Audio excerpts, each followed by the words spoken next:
श्री रामकिशोर दोगने जी, 2 minute में बात पूरी करना भैया है। जी जी आपकी तरफ के सदस्य ज्यादा है, 2 मिनट। जी जी जी जी माननीय अध्यक्ष महोदय, आपने बोलने का मौका दिया इसके लिए बहुत बहुत धन्यवाद।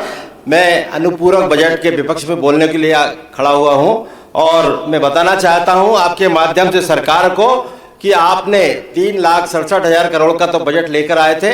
इसके बाद अनुपूरक 22,460 करोड़ का फिर ले आए हैं। तो इस तरह से जो बजट आता है तो बजट को खर्च नहीं होते हुए भी आप अनुपूरक बजट लाते हैं। ये हमारी सरकार के लिए भी और जनता के हित के लिए भी नहीं है। ये बजट में जो प्रावधान जो किए गए हैं वो प्रावधान अगर कहीं विशेष योजनाओं के लिए किए जाते हैं तो निश्चित ही जनता को उसका लाभ मिलता। ये आपने पूरे विभागों में इसको बांट दिया गया। इसका मतलब यह है कि आपका अनुमान पहले भी ठीक नहीं था और आगे का अनुमान भी ठीक नहीं है, इसलिए मैं विरोध करता हूं। और मैं आपको बताना चाहता हूं कि आज वर्तमान में हम देखें कि जो सरकार के ऊपर करीब 4 लाख करोड़ से ऊपर का कर्जा है, आपके बजट से ज्यादा कर्जा जा रहा है। इसके साथ ही हम आपको बताना चाहता हूं कि 20,685 करोड़ रुपए ऐसे हैं जो किसी विभाग ने प्रमाण पत्र भी नहीं दिए हैं और वो प्रमाण पत्र नहीं देने के कारण लैप्स हो गए हैं। उपयोगिता प्रमाण पत्र नहीं देने के कारण लैप्स हो गए।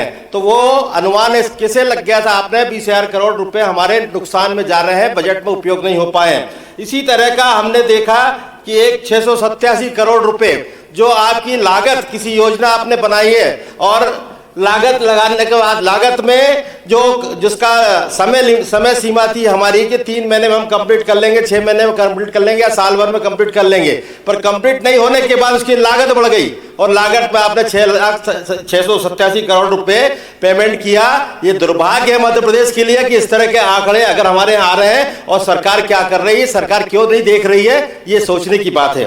20,000 करोड़ एक तरफ नुकसान आपका वापस चला जाता है। ये और इसके साथ ही एक और आंकड़ा मैं देना चाहता हूं, 16,746 करोड़ रुपए की राशि विभागों में खर्च नहीं हुई है। खर्च नहीं हुई तो वो वापस चली गई है।